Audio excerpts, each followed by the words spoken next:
New Zealand ने जिस तरीके से खेला है, मेरे ख्याल में मैं उम्मीद नहीं कर रहा था कि हमारी इतनी तगड़ी बॉलिंग लाइन जो है हमारी, और उसके बावजूद हमने इतने रन करवा दी। जो अगर लास्ट मैच की बात करें तो मेरे ख्याल में गलतियां बहुत हुई हैं हमसे। फील्डिंग में गलती हुई है। आप देखिए, कैचेस विन मैचेस पुरानी बातें सुनते हुए आ रहे हैं, और ऐसे मौके के ऊपर पास में भी हुआ है हमारे साथ के कैच छोड़ दिए गए और मैच आप पूरा हार गए।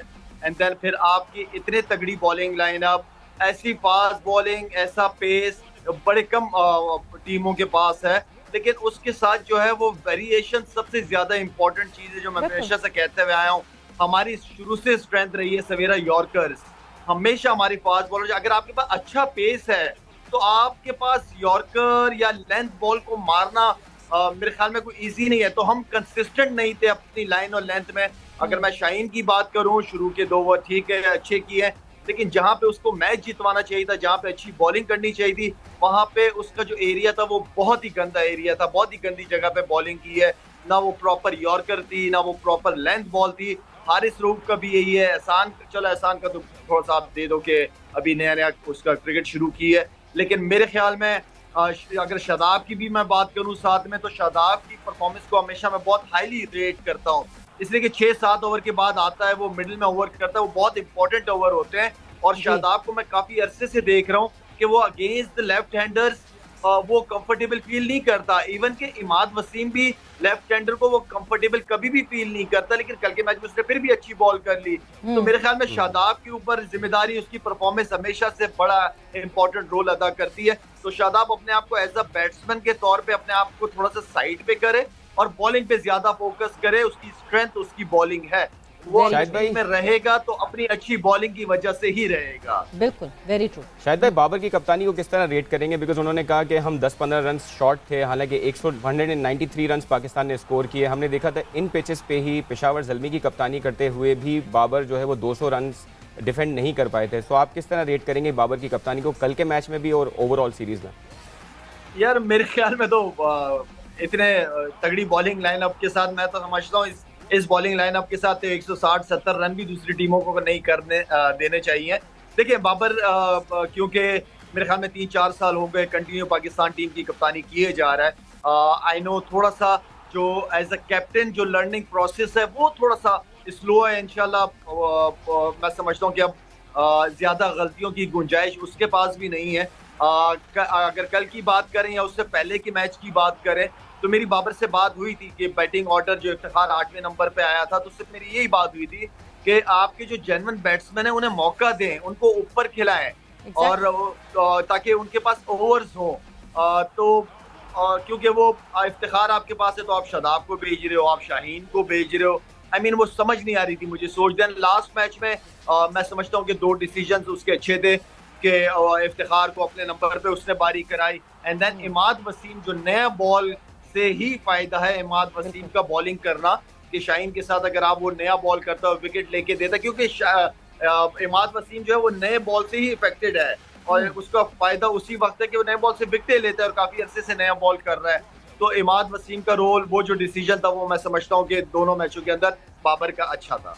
बट लाला, एक सबसे बड़ा मसला जो कल भी दिखा मैच के दौरान, जिस पे बहुत ज़्यादा बात भी हुई, एक तो हम ठीक है जब इफ्तिखार को नीचे भेजा था तो बाबर ने ये रीज़न दी कि हम डेटा की क्रिकेट खेल रहे हैं, हम मैचअप्स पे काम कर रहे हैं। मगर कल उस मैचअप का क्या हुआ जहां मिडिल ओवर्स में जो है वहां हमारा हर बॉलर अगर पिट रहा था, तो क्यों इफ्तिखार को इंट्रोड्यूस नहीं किया गया? इफ्तिखार जो कि रेगुलर बॉलिंग कर रहे हैं इस सीरीज में, उनको क्यों नहीं इंट्रोड्यूस किया गया? एंड देन दूसरी एक और चीज़, इतने गैप्स, आप अगर अपने बॉलर्स को कह रहे हैं कि फुल लेंथ बॉलिंग करनी है, इतने गैप्स फील्ड में, इतनी बड़ी बड़ी पॉकेट्स, पिंडी का ग्राउंड कोई बड़ा नहीं है, उसके बावजूद इतनी बड़ी बड़ी पॉकेट्स के चैपमैन और नीशम को मसला ही नहीं हुआ कोई।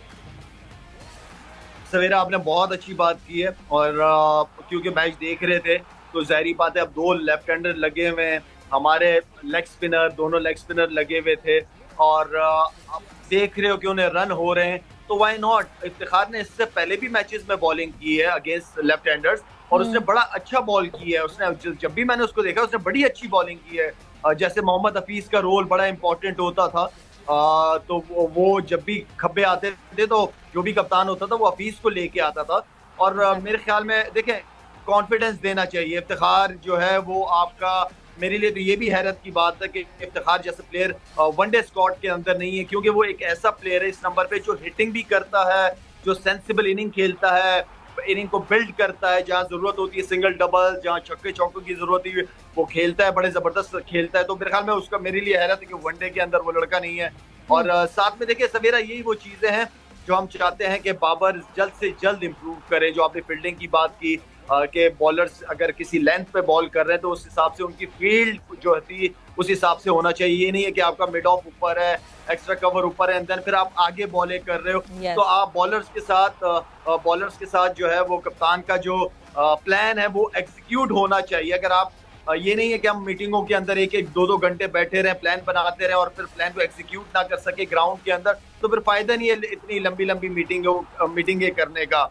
तो आई मीन कि कल मेरे ख्याल में मैं समझता हूँ कि हमारे बॉलर्स ने मैच जितवाना चाहिए था, स्पेशली हमारे जितने भी बॉलर, चाहे वो फास्ट बॉलर हैं, स्पिनर्स हो, और बॉलिंग तगड़ी करनी चाहिए थी। लेकिन दोबारा कहूंगा कि शादाब का रोल बीच के ओवर्स के अंदर बहुत इंपॉर्टेंट है, उसको बिल्कुल डर के बॉल नहीं करना चाहिए। मुझे लगता है कि वो डर के बॉल करता है, वो उसको मार खाने से ना डरे, मार खाने से बिल्कुल जरूरत नहीं है, उसको डरने की जरूरत नहीं है। आउट भी करेगा वो, सिर्फ ये ना समझे कि राइट हैंडर को ही वो बॉल कर सकता है, खब्बों को भी बॉल कर सकता है। उसके बाद अच्छा गुगली है, एक साइड पैक करके बॉल कर सकता है या सिंगल करवा सकता है खब्बों को। शायद भाई बैटिंग ऑर्डर पे आपका क्या पॉइंट ऑफ व्यू है? हम देखते हैं कि वही बैटिंग ऑर्डर हमने कंटिन्यू किया है कि ओपनिंग में हमारे पास रिजवान और बाबर हैं। इस सीरीज़ में भी हमने कोई चांस नहीं लिया, वही दो आपके पास ओपनर्स रहे। उसके बाद दो यंगस्टर्स हैं जो उसके बाद फॉलो करते हैं। फ़खर जमान की परफॉर्मेंस भी काफ़ी नॉन सीरियस रही इस सीरीज़ में। हमने देखा हारिस को चांस मिला, उन्होंने भी एक रैश शॉट खेला। So how do you see the batting order? Do you think कि कोई इसमें चेंज होनी चाहिए, या आपको लगता है कि हमें इसी कॉम्बिनेशन के साथ जाना चाहिए, स्पेशली ओपनिंग स्लॉट में? अच्छा, मैं तो खैर शुरू से ही जो है ना वो क्योंकि फ़खर या रिजवान, फ़खर या बाबर, मुझे एक प्लेयर ऐसा होना चाहिए। लेकिन देखें, अगर काफ़ी अरसे से बाबर और इसको देखें रिजवान को, तो बाबर के भी अगर स्ट्राइक रेट चेक करें ये कुछ अरसे से, मेरे ख्याल में मैं समझता हूँ कि बड़ा इंप्रूव किया है उस लड़के ने। रिजवान साथ में होता है। देखिए, इन दो प्लेयरों में से आपको एक प्लेयर चाहिए जो रन करे, और तीसरा नंबर भी तकरीबन ऑलमोस्ट ओपनर ही होता है। 6 ओवर को यूटिलाइज करना होता है, जो प्लान होता है। बाकी आपने हारिस की बात की, वो भी आपका एक एग्रेसिव प्लेयर है, लेकिन कल की शॉट तो मुझे बिल्कुल भी समझ नहीं आई, क्योंकि मैंने भी अपने कैरियर के अंदर बड़ी इस तरह की शॉटें मारी हैं। लेकिन आप सवेरा, आप जब सिर्फ जेन्युइन एज अ बैट्समैन खेल रहे हो और ऊपर नंबर पे खेल रहे हो, तो थोड़ा सा मेरे ख्याल में मैच्योरिटी आनी चाहिए कि यार आपका पहला बॉल है, चले आपके पास अगर सामने शॉटें ना हो तो आप इस तरह की शॉट खेल लो तो समझ आती है। आप इतनी अच्छी तगड़ी शॉटें मारते हो मिड ऑन, मिड ऑफ पे, मिड विकेट पे, आप आती ही पहला बॉल आपने एक विकेट गिरी है और आपने इतना बड़ा रिस्क ले लिया।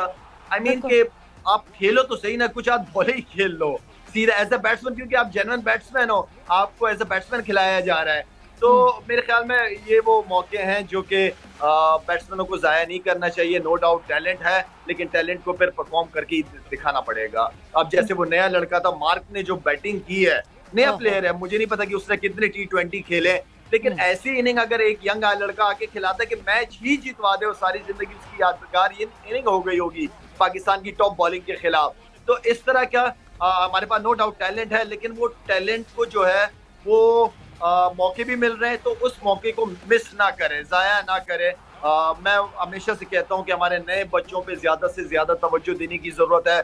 हमारे नए बच्चे जब कुछ करते नहीं है, फिर वही सोच हमारी पुराने प्लेयरों की तरफ चली जाती है। तो इन बच्चों की ग्रूमिंग बहुत इंपॉर्टेंट है।